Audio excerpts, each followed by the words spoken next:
All right, so again, we're looking at a situation where if I had an equation by itself, just this alone, right, I wouldn't be able to solve this because there's not enough information. Once they give me this second set of information here, I'm actually able to use this second system of equation to solve for both letters. If I just have one equation, I can't solve for. If I have both, now what you're looking at this, one way you're looking at this is kind of like columns in like terms, and you're kind of adding them. So in this case, you're looking at and making sure this is standard form. Your y's are on top of each other, and your x's are on top of each other, and this constant at the end here is on top of each other. So you'll work this out, and you'll say, okay, 11 plus 2x is 13x, minus 2y plus 2y is eliminated. And that's the key to the solving systems by elimination. Your first move is to find some way to eliminate one of either variable. You can eliminate the x. In this case, it's set up real nice for us. They already have the negative 2y and plus 2y. It's eliminated. I'm going to add also here 16 plus 56, divide by 13, and I get x is equal to 4. Now, real easy, once I have one piece, I can look and solve for the other just by plugging in what I have for x, which is 4. 8 plus 2y is equal to 36. Subtract 8, subtract 8. 2y is equal to 28. Divide by 2. Y is equal to 14. And now I have my solution or coordinates 4 and 14. And if I plug either this, if I want to check my answer and say,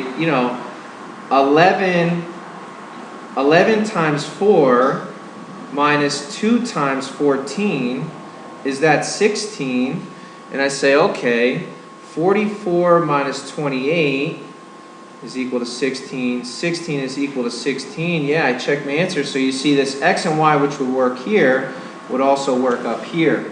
Now, they don't always give you it where, things line up as far as the negative 2y plus 2y. Sometimes you actually have to distribute or change signs. So in this, you see, okay, I could find a way to eliminate the 8 and 2y, the 8y and 2y, but it's best, since these like terms are already 5 and 5, that I somehow manipulate this part of this to get them to eliminate. One thing I could do with elimination, a very common thing to do, is to start to distribute negatives or coefficients here. Now you see what happens is what I'm able to, by distributing this negative sign,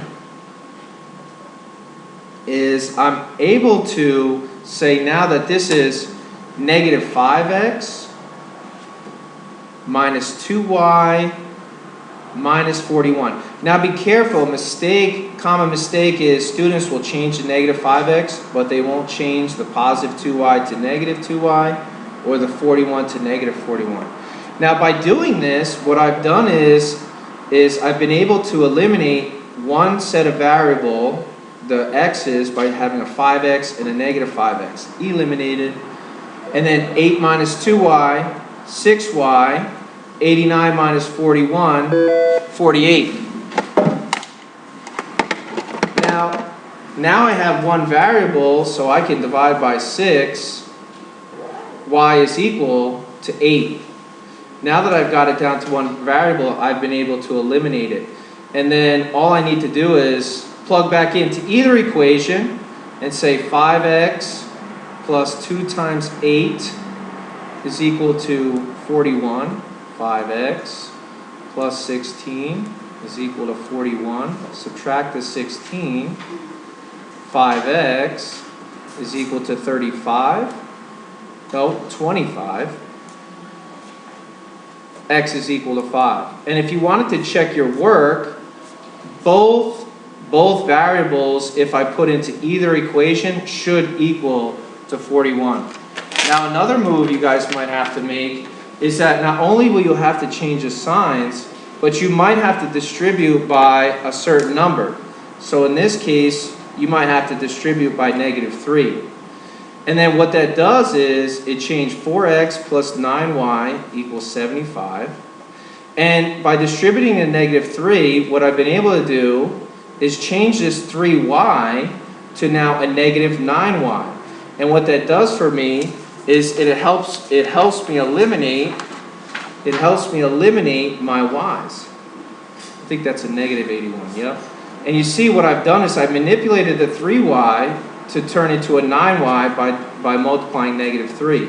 So I get x is equal to -6. Then you can plug back in. I'll use this equation. So my x is -6 plus the 3y is equal to 27. Add the 6. 3y is equal to 33. Y is equal to 11.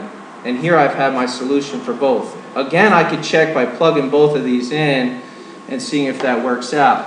Now there are some special cases which I want to show you. One in which you have, or let's say you end up manipulating by distributing and you end up and you're trying to, and what happens is you have a positive 2x and a negative 2x, those cancel out. A negative 3y and a positive 3y, those cancel out, and you end up with 0. And then you have a -9 and a 10, which is 1.